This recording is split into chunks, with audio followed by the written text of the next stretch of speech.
అంటే ఇదే మనకు కూతవేటు దూరంలో ఉన్నటువంటి మాగనూరులో 10 రోజుల వ్యవధిలోనే 2 సార్లు వందలాది మంది విద్యార్థులు మధ్యాహ్న భోజనం తిని వాళ్ళు ఫుడ్ పాయిజన్ అయి ఆసుపత్రుల పాలైతే అధికార యంత్రాంగమైనా లేదా జిల్లా కలెక్టర్ అయినా లేదా ప్రభుత్వ ప్రతినిధులైనా కనీసం వాటిపైన సమగ్ర విచారణ జరిపించకుండా సమస్యని తప్పుదావ పట్టించడం కోసం బేకరీలో ఉన్నటువంటి తినుబండరాలు తిని విద్యార్థులు అస్వస్థతకు గురైనని మాట్లాడడం, అది కలెక్టర్ మాట్లాడడం అంటే ఇంతకంటే చిక్కుమాలిన చర్య ఇంకోటి ఉండదు.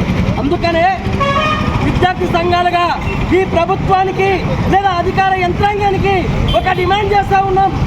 పేద బడుగు బలహీన వర్గాల విద్యార్థులు ప్రభుత్వ పాఠశాలలో చదివేది ఒక్క పూట అన్నం పెట్టడానికి మీరు ఇంత నిర్లక్ష్యంగా కనీసం పర్యవేక్షణ లేకుండా కడుపుకి ఇంత అన్నం పేద వాళ్ళకు పెట్టడానికి ఎందుకు మీకు మనసు నోచుకోలేదని చెప్పేసి మనం అడుగుతా ఉన్నాం.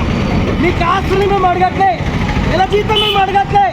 పేద పిల్లలు బడుగు బలహీన వర్గాల విద్యార్థులు ఆర్థికంగా చితికిపోయి 3 పూటలు తిండికి లేనటువంటి విద్యార్థులే ప్రభుత్వ పాఠశాలలో చదువుతూ ఉన్నారు. ఆ విద్యార్థులకు కనీసం ఒక పూట పురుగులు లేని అన్నం పెట్టడానికి మీకేమైంది? రాళ్ళు లేని నీళ్ళచారు లేకుండా ఒక కూరగాయ ఒక సాంబారు పప్పన్నం పెట్టే పరిస్థితి కూడా ఈ ప్రభుత్వానికి లేదా?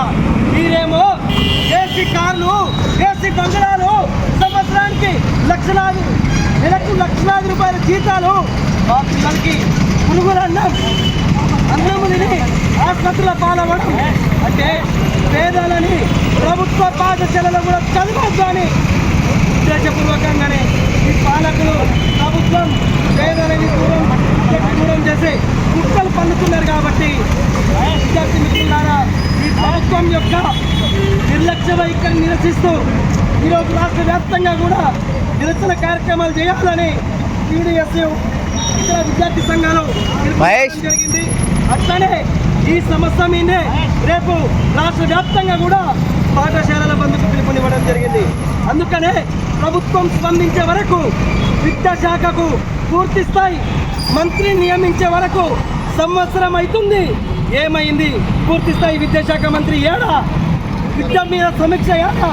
సమస్యల మీద పర్యవేక్షణ ఏడా? ఏం జరుగుతూ ఉన్నది రాష్ట్రంలో?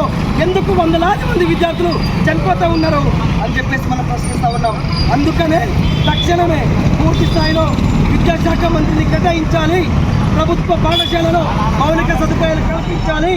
ఏదైతే మధ్యాహ్న భోజనానికి సంబంధించి కల్తీ జరుగుతూ ఉన్నదో దాన్ని సరిచేయాలని చెప్పేసి ఈ సందర్భంగా డిమాండ్ చేస్తూ ఉన్నాం.